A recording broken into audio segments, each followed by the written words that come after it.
IT job కోసం చూస్తున్నారా? ఐటీలో కెరియర్ బిల్డ్ చూసుకోవాలనుకుంటున్నారా? అయితే సమాధానం కోడింగ్ ట్యూటర్.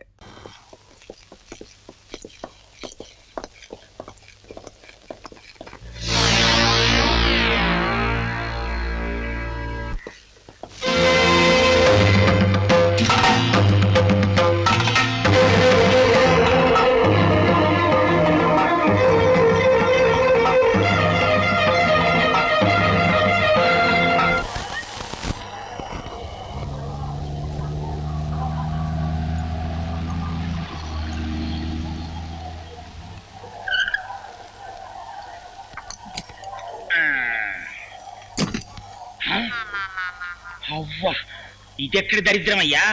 పేరంబోత్సవం అంటే దేనికో అనుకున్నాను. ఈ శ్మశానానికే నువ్వు చేసే పేరంబోత్సవం. దండేసి ఫోటో తీస్తామంటే చాలు, సమాధులకి పునాదురాలు వేయడానికి, చివరికి పాడేలు మోయడానికి కూడా సిద్ధమైన. చాలా ఊరుకోవయ్యా. ఊరు బయట ఉన్న శ్మశానాన్ని మార్పులు మరమ్మతులు చేయించుకుని రిబ్బన్ కట్టించి రమ్మంటే రానంటే బాగుంటుంది. ఇంకా ఆలస్యం ఎందుకు? ఏసే కత్తిరి. దండలు తీసుకోండి అయ్యా. నాకండి ఇగో ఫోటోగ్రాఫర్, నువ్వు దగ్గర రెడీగా ఉండు. మడి సరిగ్గా పడపోయినా పర్లేదు, దండ మాత్రం బ్రహ్మాండంగా పడాలి. దండాలు బాబు. టీ చాలే పద.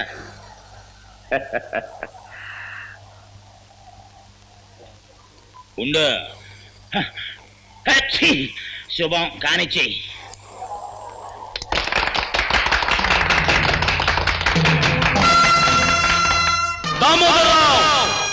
పేదవాళ్ల బ్రతుకులు బుగ్గిపాలు చేసి, గతిలేని వాళ్ళ బ్రతుకులు గంగపాలు చేసిన నువ్వు శ్మశాన ప్రారంభోత్సవానికి పిలవగానే వస్తావని తెలుసు. అందుకే ఈ ఏర్పాటు చేశాను.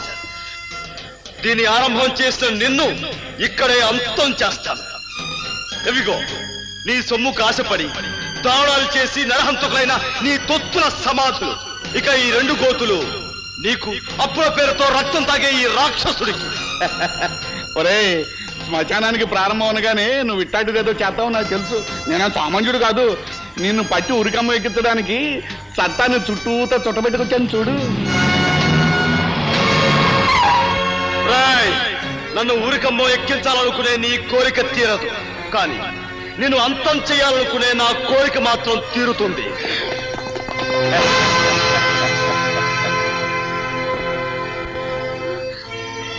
మా అన్నయ్య చెప్పడానికి వీల్లేదు. కావాలంటే మా ప్రాణాలు తీసుకోండి. మా అన్నయ్య మా కోసం 10 కాలాలు పడి బ్రతకాలి.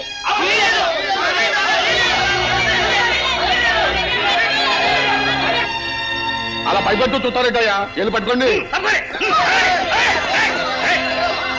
వాడు మాయమైపోతాడు. మాయమైపోతాడు కాడేనా, మంతకట్టేటయ్యా. ఎక్కడో దొంగలాగా పారిపోయి ఉంటాడు. ఇదంతా మీ అసమర్థతే. దామోదరరావు, నేనెక్కడికి పోలేదురా. నా ప్రజల గుండెల్లో నిరంతరం ఉండి తీరుతాను. నిన్ను అనుక్షణం వెంటాడి తీరుతాను. మోసంతోనూ మాయతోనూ పొరపాటు నువ్వు గెలిస్తే, నువ్వు గద్దెనెక్కేలోగా నిన్ను అంతం చేసి తీరుతాను.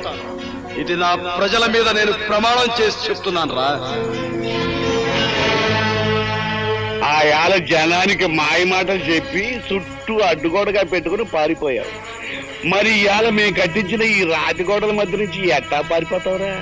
ఒరే గండ్రగొడ్డలే, పెదలను తొక్కి పదవెక్కి కూర్చున్నోడిని, చట్టాన్ని సొమ్ముతో నా కాళ్ళ దగ్గర కాపలా కుక్కలుగా కట్టేసుకున్నోడిని. ఆనాడు నా మీద కచ్చ కట్టి కత్తి దూశావు. ఏటైంద్ర నీ చరిత్ర? ఒరే, నీకిక ఉరితాడేరా గతి.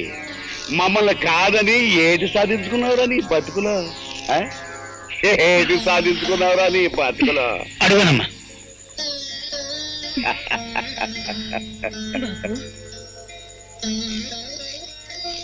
బాబు, ఇది నా కూతురు, నీ చెల్లి లాంటిది. నిన్ను చూడాలని, పుట్టబోయే బిడ్డకి నీ దీయెనలు అందుకోవాలని పల్లె నుంచి ఇంత దూరం వచ్చింది బాబు. నిండు కడుపుతో ఇంత దూరం రావడం కష్టమేనా ఏం లేదు. గతుకుల రోడ్డు మీద బండిలో గడ్డేసి నీ కాడికి తీసుకొచ్చాను. రవంత చెయ్యేసి దీయించు బాబు. అన్నా, ఈ గడ్డ మీద కడుగెట్టే నా బిడ్డ నీలాగే నీతి కోసం, మా పేద జాతి కోసం ప్రాణం పెట్టేవాడవ్వాలని దీవించన్నా. తల్లి కడుపులో వెచ్చగా కళ్ళు మూసుకుని పడుకున్న పసికోన ఏమని ఆశీర్వదించమంటావురా నన్ను? నువ్వు ఈ భూమి మీదకొచ్చేసరికి, కళ్ళు విప్పేసరికి మా దేశం కాసింత మారుతుందని ఆశించమంటావా? అప్పుడు కన్నీళ్లుండని నీకు ఈ దేశం చిరునవ్వుతో స్వాగతం పలుకుతుందని ఆశీర్వదించమంటావా? అస్థి మూల పంజరాలు, ఆర్తరావ మందిరాలు, కదిలే జన శవాలు, ఇది నా దేశం, అందుకే ఆవేశం. నా పిలుపు ఏ దిగంతాలకు పయనించగలదు, ఏ గుండె కదిలేలా స్పృశించగలదు.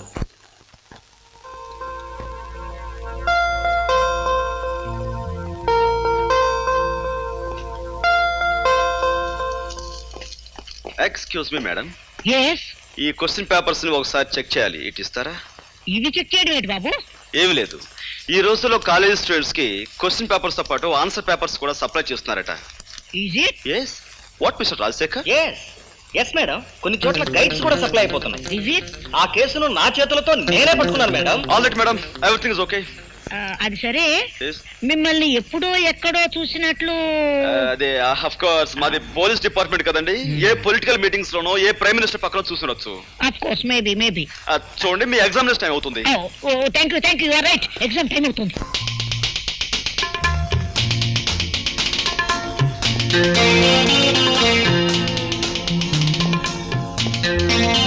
Hello madam. Hello. Hi miss, చాలా పట్టుదలతో ప్రాక్టికల్స్ చేస్తున్నారు, పాస్ అయిపోవాలని. కాక నీలాగా ప్రతి పనిలోనూ ఫెయిల్ అవడం, ఫూల్ అవడం నాకు అలవాట్లేదు. బై ద వే, నిన్న బాటనీ పేపర్ బాగా రాశారా? బ్రహ్మాండంగా రాశాను. 75కు 75 వస్తాయి. గుడ్. అన్నట్టు స్వపరాగ సంపర్కం గురించి బాగా రాశారా? ఉదాహరణతో సహా డీటెయిల్డ్ గా రాశాను. మరక్కడే పప్పులో కాలేశారు. మిగతా వాళ్ళందరూ పరపరాగ సంపర్కం గురించి రాస్తే మీరు రెచ్చిపోయి స్వపరాగ సంపర్కం గురించి అందులోనూ ఉదాహరణతో సహా పేజీలు రాసేశారు. గుడ్. అందుకు మీ పేపర్ దిద్దే ఆ పెద్ద మనిషి మీకు పెద్ద కోడిగుట్టు, ఐ మీన్ 0 ఇవ్వబోతున్నాడు. అదేమిటి? నాకు ఇచ్చిన క్వశ్చన్ పేపర్ కి నేను కరెక్ట్ గానే. మీరు కరెక్ట్ గానే జవాబిచ్చారు మేడం, కాకపోతే ఆ ప్రశ్నాపత్రమే కరెక్ట్ కాదు. కారణం, అది మీకోసం ప్రత్యేకంగా నేను ప్రింట్ చేయించాను. నువ్వు చెప్పేది నిజమా? అంతేకాదు, ఇప్పుడు మీరు శక్తి వంచన లేకుండా చేస్తున్న ఈ ప్రాక్టికల్స్ లో కూడా మీకు వచ్చే మార్కులు 25కు 0. కారణం, అది యాసిడ్ కాదు, స్వచ్ఛమైన మంచినీరు, అది కూడా మన ప్రతిభే.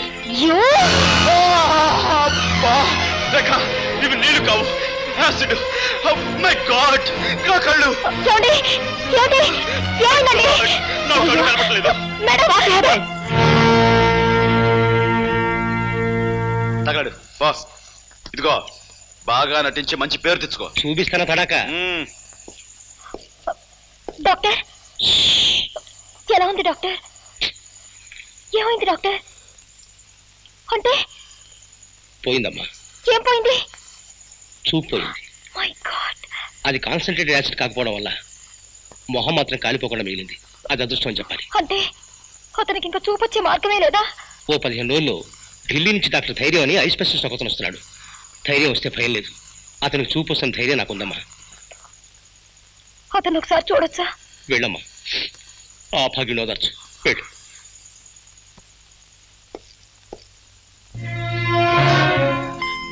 ఎవరు? ఓ డాక్టర్ గారా?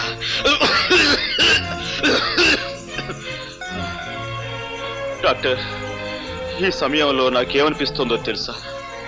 నా కంటి ముందున్న ఈ నల్లటి కాటుకు లాంటి చీకట్లో ఒకదానికొకటి తేడా తెలియక తాడుకి పావుకి, పావుకి తాడుకి, లంగాకి లుంగీకి, లుంగీకి లంగాకి, పెసరట్టుకు దోశకు, దోశకు పెసరట్టుకు, చీకటికి వెలుక్కి, వెలుక్కు చీకటికి తేడా తెలియక నా బ్రతుకంతా అతుకుల బతుకై, గతుకులు అతుకై. డాక్టర్, మీరు వెక్కెక్కి ఏడుస్తున్నారు. ఇదేమిటి డాక్టర్, ఉందా లేదా అన్నట్లుగా ఉందేమిటి మీ నడు? నేను రేఖని, నన్ను మన్నించండి. ఇందులో మీ తప్పే ఉందండి. ఆ భగవంతుడు నన్ను చీకట్లో బ్రతకమని నోట్బుక్ లో రాసినట్టుగా నా నుదుటి మీద రాశాడు. విధి బలీయమైంది, ఎవరేం చేయగలరు? ఏది ఏమైనా నీ చూపు పోవడానికి కారణం నేను. నాకు ఏ శిక్ష విధించినా తప్పు లేదు. రేఖ, అలా అనకండి. చూపు పోయినందుకు నేనేమీ బాధపడటం లేదు. కాకపోతే చూడలేని నన్ను నా కన్న వాళ్ళు చూడటం జరిగితే వాళ్ళు గుండె పగిలి చస్తారు. అలా జరిగిన నాడు నేను గుండె పగిలి చస్తాను.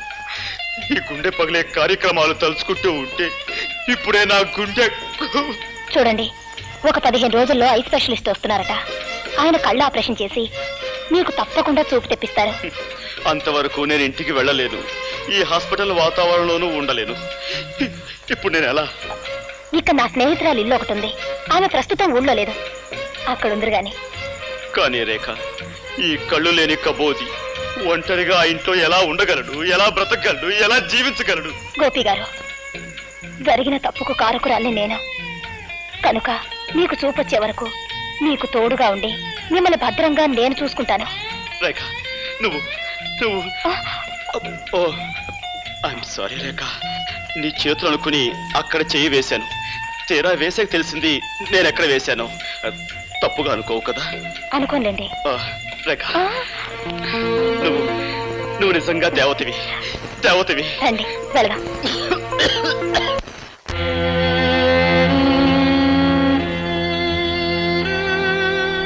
వీళ్ళే సార్ 3 రోజులుగా నిరాహార దీక్ష చేస్తున్నారు. వీడు వీళ్ళ లీడర్. ఏమయ్యా పెద్దయినా, ఏమిటి మీకు వచ్చిన బాధ? ప్రభుత్వం వారు ఏర్పాటు చేసిన విధంగా మాకు ఆహార పదార్థాలు ఏమి అందటం లేదండి. మాకు న్యాయం జరగాలని మేము నిరాహార దీక్ష చేస్తున్నాం. భలేవాడివయ్యా, అందుకని అన్నం మీద కూర్చుంటావా? మీ కష్టం సుఖం చూడటానికి కదా నేను ఇక్కడుంది. మీకు న్యాయం జరిగేటట్టు చూసే బాధ్యత నాది. పద రాబోయే అన్ని విషయాలు ఆఫీసులో మాట్లాడుకుందాం. లే లోపల పద.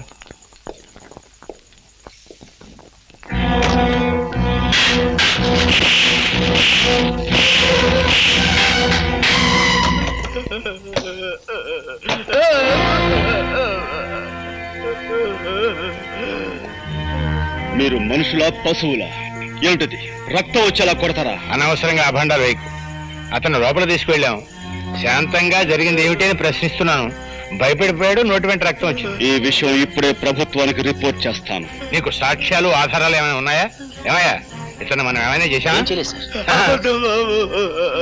ఆఫీసర్, ప్రతి సత్యానికి సాక్ష్యం ఉండదు.